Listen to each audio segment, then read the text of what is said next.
पत्रिका पुरवाई की उपसंपादक, लेखक और कवित्री नीलिमा शर्मा की लिखी हुई कहानी आज सुनिए। सफ़ेद चुन्नी।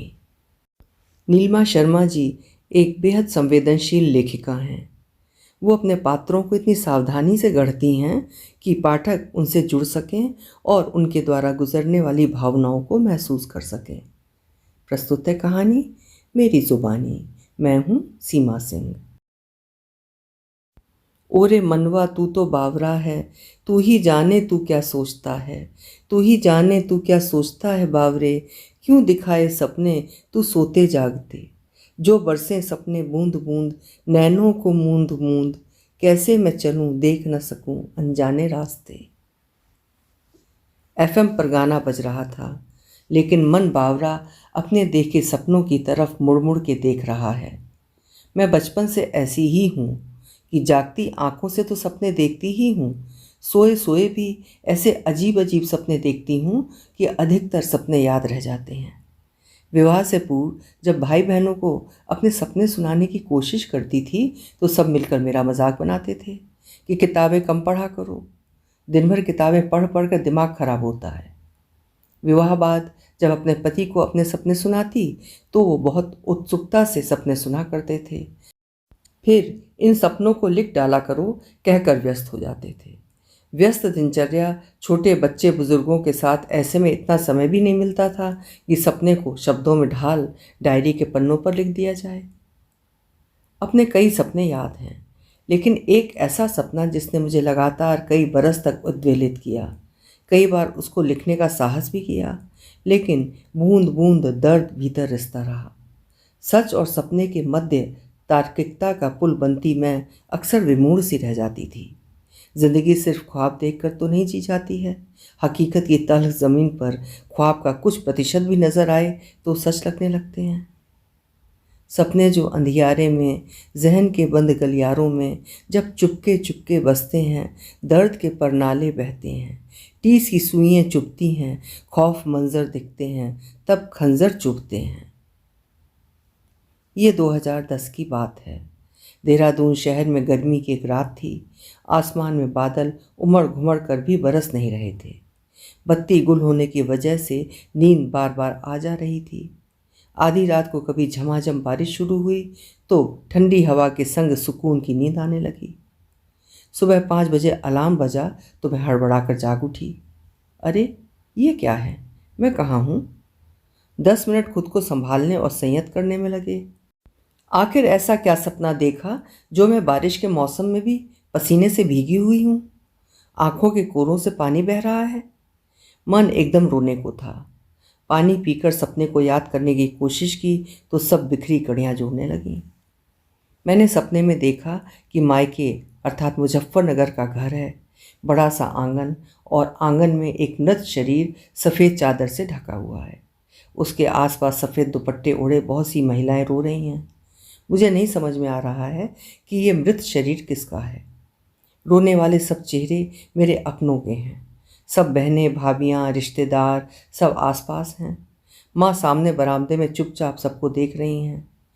सफ़ेद दुपट्टे से सर ढके माँ पहले से बहुत बूढ़ी नज़र आ रही थी। मेरा सबसे छोटा भाई माँ के पास खड़ा है और उनके कंधे पर हाथ रख के उनको सांत्वना दे रहा है। माँ उसका हाथ कसकर थामे हैं। उफ, ये मृत शरीर पापा तो नहीं? दांतों ने जीभ को काटा और मन ने खुद को डांटा और मेरी रुलाई छूटने को थी कि आंगन के साथ वाली बैठक में बड़े दोनों भाई, पापा, चाचा और ममेरे भाई के साथ बात करते दिखाई दिए। तो ये कौन है जो अब इस दुनिया में नहीं है? जैसे ही मैं अपनी बहनों भाभियों की भीड़ को चीरती आगे बढ़ने लगी तो सबने अरे नीली आ गई की आवाज़ की।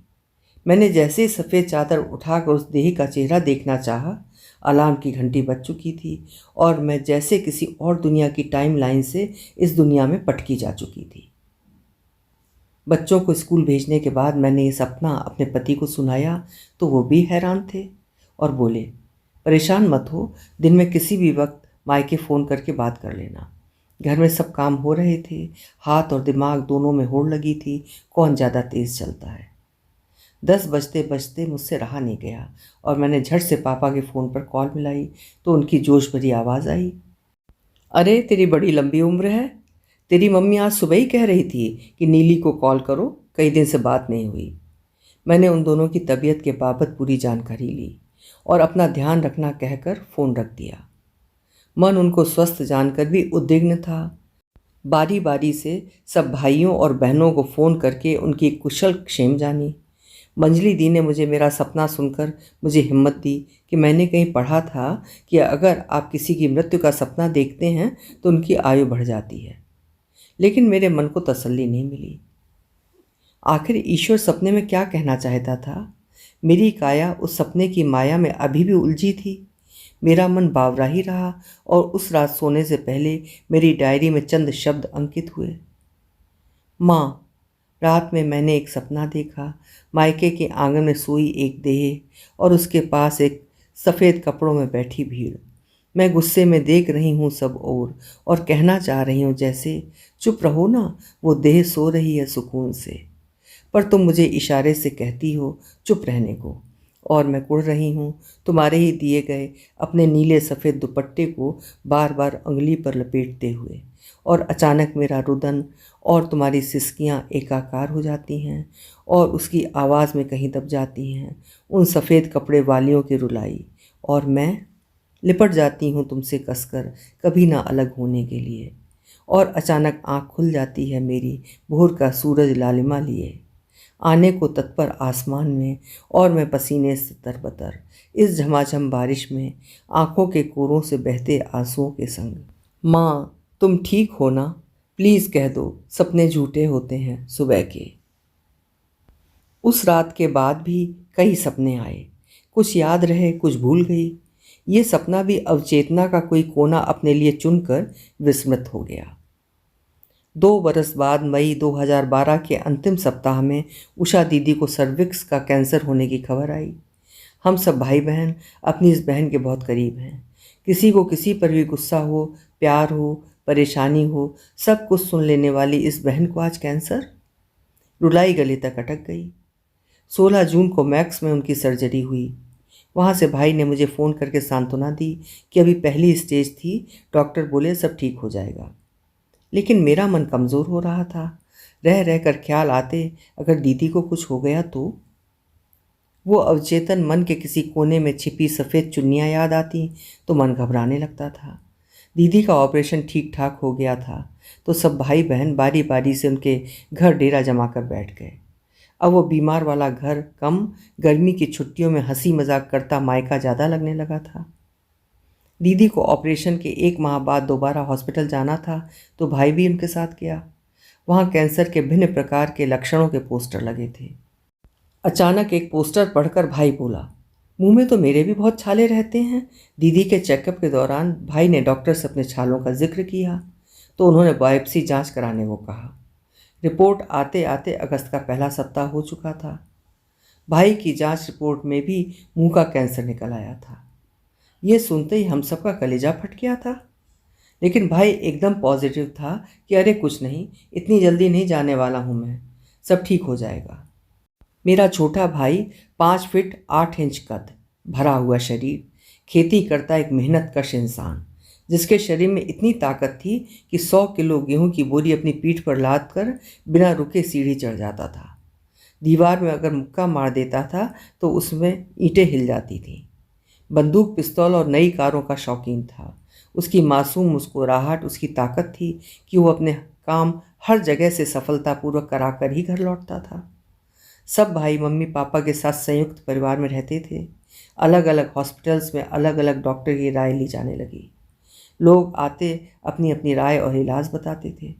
ऐसे समय में भी मम्मी भी बहुत हिम्मती रहीं। हमेशा सबको सांत्वना देती कि देखो उषा भी ठीक है ना, ये बिट्टू भी ठीक हो जाएगा। मम्मी पापा का समय अब महामृत्युंजय मंत्र का जाप करते हुए बीतता था। भाई की लंबी उम्र की कामना के लिए व्रत, उपवास, दान, पुण्य उपाय किए जाने लगे थे। जो कोई जहाँ भी धागा बांधने को कहता, जहाँ भी दान देने को कहता, हम सब बहनें भाभियाँ करने लगती। आखिर में मुंबई के सर L.A. खान के किसी कैंसर स्पेशलिस्ट से भाई की सर्जरी करने का निश्चय हुआ। तीनों भाई फ्लाइट से वहाँ गए और अगले ही दिन उसकी सर्जरी हुई। 24 घंटे बाद भाई को होश में आया देख कर ही भाभी और मेरी रुलाई छूट गई। अभी 24 घंटे ही हुए थे और भाई का चेहरा सूज चुका था। 50 से ज़्यादा स्टिच लगे थे। चेहरा सूज गया था। भीगी आंखों से इशारों में बात करते भाई ने मुझे हाथ हिलाकर हिम्मत देने की कोशिश की। बड़े भाई ने प्यार से उसके सर पर हाथ रखा। कहा, बिट्टू कुछ नहीं होगा, हम सब हैं तेरे साथ। हमारी उम्र भी तुझे लग जाए। उसने भी सिर हिलाकर अनुमोदन किया कि हाँ, मुझे कुछ नहीं होगा। बस उसने इशारे से कहा कि दर्द बहुत है। बाहर बैठ चाय पीते पीते बड़े भाई ने कहा, बिट्टू को दर्द हद से ज़्यादा है। और मेरी उंगलियों ने लिखा, सुना होगा तुमने, दर्द की भी एक हद होती है। मिलो हमसे, हम आजकल उसके पार जाते हैं। दर्द की लहरें अब हम सबके सीने में भी उठती रहती थीं, लेकिन अपने इस ताकतवर हंसमुख भाई को देखकर हमेशा एक पॉजिटिव भाव आता कि भाई तुझे कभी कुछ नहीं होगा, कभी भी कुछ नहीं होगा। कल्पना में भी ये भाव नहीं आता कि इस भाई को कुछ हो गया तो नहीं, इसको तो कभी कुछ हो ही नहीं सकता। भाई का इलाज के लिए मुंबई आना जाना लगा रहता था। हम सब एक दूसरे को फ़ोन करके सकारात्मक बनाए रखते थे। इसी बीच मम्मी कई बार लोकल हॉस्पिटल में एडमिट हुई। उनका काफ़ी बरस पहले ओपन हार्ट सर्जरी हो चुका था। पापा भी हार्ट पेशेंट थे, तो दोनों की तबीयत खराब सी रहती थी। बेटे को देखकर और परेशान रहते थे। गर्मी की छुट्टियों में बड़े भैया जब बच्चों को लेने मसूरी आए तो उन्होंने कहा कि बिट्टू की तबीयत ठीक नहीं है। दवाओं के साथ साथ किसी वैद्य जी के काढ़े भी पिलाए जा रहे हैं। एक बरस बीत चुका था। भाई को स्वस्थ लगने लगा था। उसने फिर से कामकाज संभालना शुरू कर दिया था। एक दिन अचानक फिर उसकी तबीयत खराब हुई और दोबारा सब जांच कराई गई तो पता चला कि मर्ज बहुत गहरे तक फैल गया है। अब कीमो करनी होगी। शुरू में मुंबई जाकर कीमोथेरेपी कराई गई, फिर दिल्ली में मैक्स हॉस्पिटल में कीमोथेरेपी कराई जाने लगी। भाई कई बार मुझसे मिलने देहरादून आया। तब तक भाई को शायद पता चल चुका था कि अब उसके पास समय नहीं है। 100 किलो वजन वाला भाई मात्र 52 किलो का रह गया था। कीमो के साइड इफ़ेक्ट उसके शरीर पर नज़र आने लगे थे। उसको देखते रुलाई छूटती थी, लेकिन उसका बिंदास मजाकिया अंदाज वैसा का वैसा ही था। अपने पति की जॉब और बच्चों के कॉलेज में एडमिशन के लिए मुझे दिल्ली शिफ्ट करना था। मार्च माह में मेरा भाई एक सप्ताह तक मेरे साथ रहा। खूब बातें करता बिट्टू। मेरी मनपसंद मखनी दाल को तड़का लगाता, लेकिन खुद बस कल्पना मात्र से ही स्वाद को महसूस करता था। अप्रैल माह में देहरादून से दिल्ली जाते हुए रास्ते में मुजफ्फरनगर में थोड़ी देर के लिए रुकना हुआ तो बिट्टू की हालत बेहद ख़राब थी। दर्द के मारे उसका बुरा हाल था। भाई बोल सकने में भी असमर्थ था, लिख कर बात करता था। उसने मुझे कागज़ पर लिख कर कहा, बहुत मोहब्बत हो रही है ज़िंदगी से, जब से जाना फिसल रही है मुट्ठी से। उसके बहुत रोकने के बावजूद मुझे दिल्ली आना पड़ा। यहाँ अगले दिन ससुराल पक्ष में कोई फंक्शन था। 1 माह बीत गया और मैं रोज़ाना फ़ोन पर भाई की तबीयत पूछती। घर के सब लोग बहुत दर्द में है कहकर उदास रहते। सब पीर दरगाह मंदिर में दुआएं मांग रहे थे कि 30 मई 2014 शाम को तेज़ आंधी तूफान के बीच वो मनहूस खबर आ गई, जिसको हम सब कभी नहीं सुनना चाहते थे, जिसको सुनकर आज भी विश्वास नहीं कर पाते हैं। बिट्टू हम सबको छोड़कर चला गया। उसके जाने की खबर सुनते ही अचानक मेरे दिमाग के अवचेतन कोने से वो सपना जैसे जागृत होकर बाहर आ गया। उफ, तो ये सपना था, वो देह। रात को 10 बजे मैं रोते बिलखते मायके पहुंची। सामने बिट्टू की देह बर्फ फ्रीज़र बॉक्स में रखी थी। घर के बाहर गली में दरियां बिछी थीं और कुछ लोग बाहर खड़े थे, लेकिन घर के भीतर सिर्फ घर की महिलाएं ही थीं। रोना पीटना स्यापा, क्या बताऊं, सिर्फ आंखें ही नहीं रोईं, दिल भी फट गए थे। हम सब देह से जिंदा थे, भीतर से सबके सब बिट्टू के साथ मर चुके थे।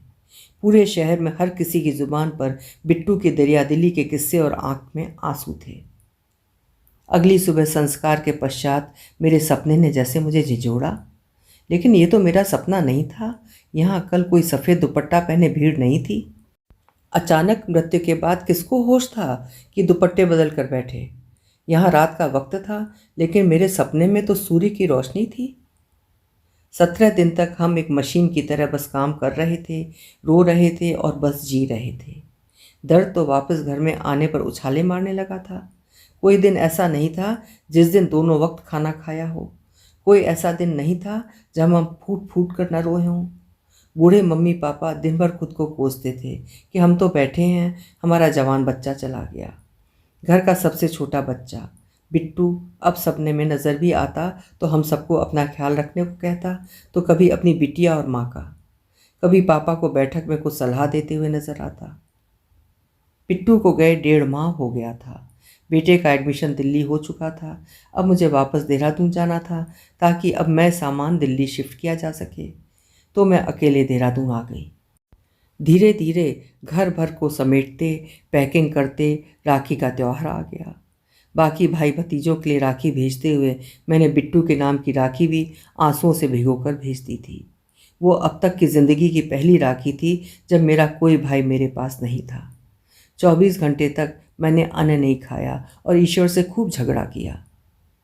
फ़ोन पर मेरी उदास आवाज़ सुनकर बच्चे और पति देहरादून आए और हम सामान ट्रक में लोड करके दिल्ली की तरफ चल दिए। सामान अगली शाम तक दिल्ली पहुंचना था, तो भाई की डेथ के बाद मायके जाना नहीं हुआ था, तो फिर रास्ते में सबको मिलते हुए जाएं, सोचकर हम अचानक मायके पहुंच गए। घर जाकर मालूम हुआ कि मम्मी की तबीयत खराब है और उनको एडमिट किया है। मम्मी अक्सर 2-4 दिन को एडमिट होकर घर लौट आती थी, सो सबके चेहरे पर निश्चिंतता थी। रात होने से हॉस्पिटल का मीटिंग टाइम खत्म हो चुका था, तो मम्मी को बिना मिले कैसे जाओगी, कहकर बड़े भाई ने हम सबको रात में वहीं रोक लिया। सुबह दिल्ली आने से पहले जब मम्मी को मिलने हॉस्पिटल गई थी, तो मम्मी को देख अचानक दिल में हौल सा उठा। मम्मी ठीक रहना आप, अभी मेरे बच्चों की शादी करनी है ना, नान का छक लेके नहीं आओगी, मैंने मजाक किया। हाँ ठीक हूँ मैं तो, मामा अच्छे लगते हैं, नान का छक लेकर आते। उनको उदास देख मैं यहाँ वहाँ की बातें करने लगी। अचानक मम्मी ने एकदम अपने तकिए के नीचे से छोटा सा पर्स निकाला और 500 रुपये देकर कहा, रख ले, तेरे पापा को याद ही नहीं होगा कि तुझे कुछ देना भी होता है। बिट्टू के बाद से उनको कुछ याद नहीं रहता। बेटियां और बहनें घर से खाली हाथ जाएं तो उस घर की दीवारें भी रोती हैं। मैंने मम्मी के 500 रुपये ज़बरदस्ती उनके पर्स में वापस रख दिए कि रख लो ना अपने पास, कभी ज़रूरत पड़ सकती है। पापा तो घर हैं, यहाँ कहाँ मांगोगी।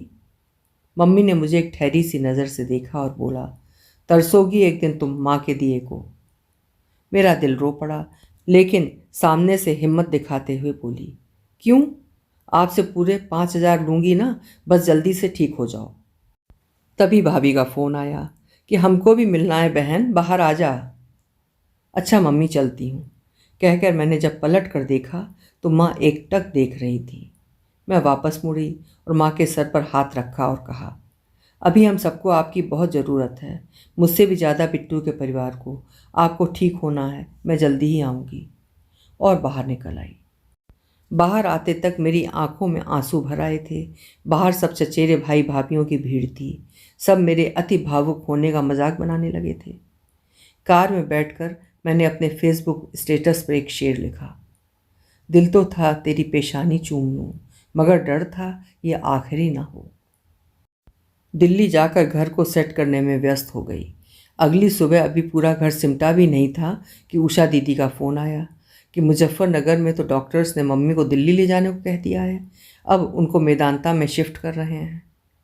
मेरे पैरों तले ज़मीन खिसक गई। मम्मी तो हिम्मत की मिसाल थी, इतनी बीमार तो नहीं लग रही थी कि कोई हॉस्पिटल में हाथ खड़े कर दे। मम्मी को लेकर आने वाली एम्बुलेंस से पहले मैं बड़ी दीदी के घर गुड़गांव पहुंच गई थी। मम्मी को 17 अगस्त को मेदांता आईसीयू में शिफ्ट किया गया था। बड़ा भाई और दीदी हर वक्त वहाँ मौजूद रहते, बाकी भैया और भतीजे भी वहाँ रहते। मैं हर शुक्रवार शाम को वहाँ पहुँच जाती और रविवार शाम तक रहती। इसी बीच मम्मी ज़्यादातर दवाओं के नशे में रहती या कभी टूटे फूटे शब्दों में बातचीत करती। कई बार समझ नहीं आता था कि कहना क्या चाहती हैं। मेदांता में उनको दाखिल कराए 3 सप्ताह का समय हो गया था, लेकिन स्थिति में कोई सुधार नहीं हो रहा था। धीरे धीरे सब ऑर्गन्स काम करना बंद कर रहे थे। मम्मी को वेंटिलेटर पर रखा हुआ था। एक दिन डॉक्टर ने कहा कि इनको घर ले जाओ, अब कुछ नहीं बचा है। हम सब निराश हो गए थे। लेकिन मम्मी की धड़कन अभी भी बाकी थी। यदा कदा आंखों से इशारा कर कुछ कहती और आंखें मूंद कर आंसू ढुलका देती थीं। 8 सितंबर को हम सब अपनी अपनी कार में वेंटिलेटर पर सांसें लेती मम्मी के एम्बुलेंस के साथ साथ मायके की तरफ चल दिए कि अब मम्मी के प्रस्थान का समय है। लेकिन दिल्ली पार करते ही जैसे मम्मी में चेतना लौट आई थी। मम्मी की आंखें एक हैरान बच्चे की भांति पूरी खुली थी। उनके हाथों में पूरी हरकत थी। घर के दरवाजे पर जब एम्बुलेंस पहुंची तो पापा को देखकर उनकी आंखें भर आईं। सब बच्चों के पूछने पर बड़ी मम्मी पहचाना कौन हूँ, उनकी पलकें झपक कर जवाब देती।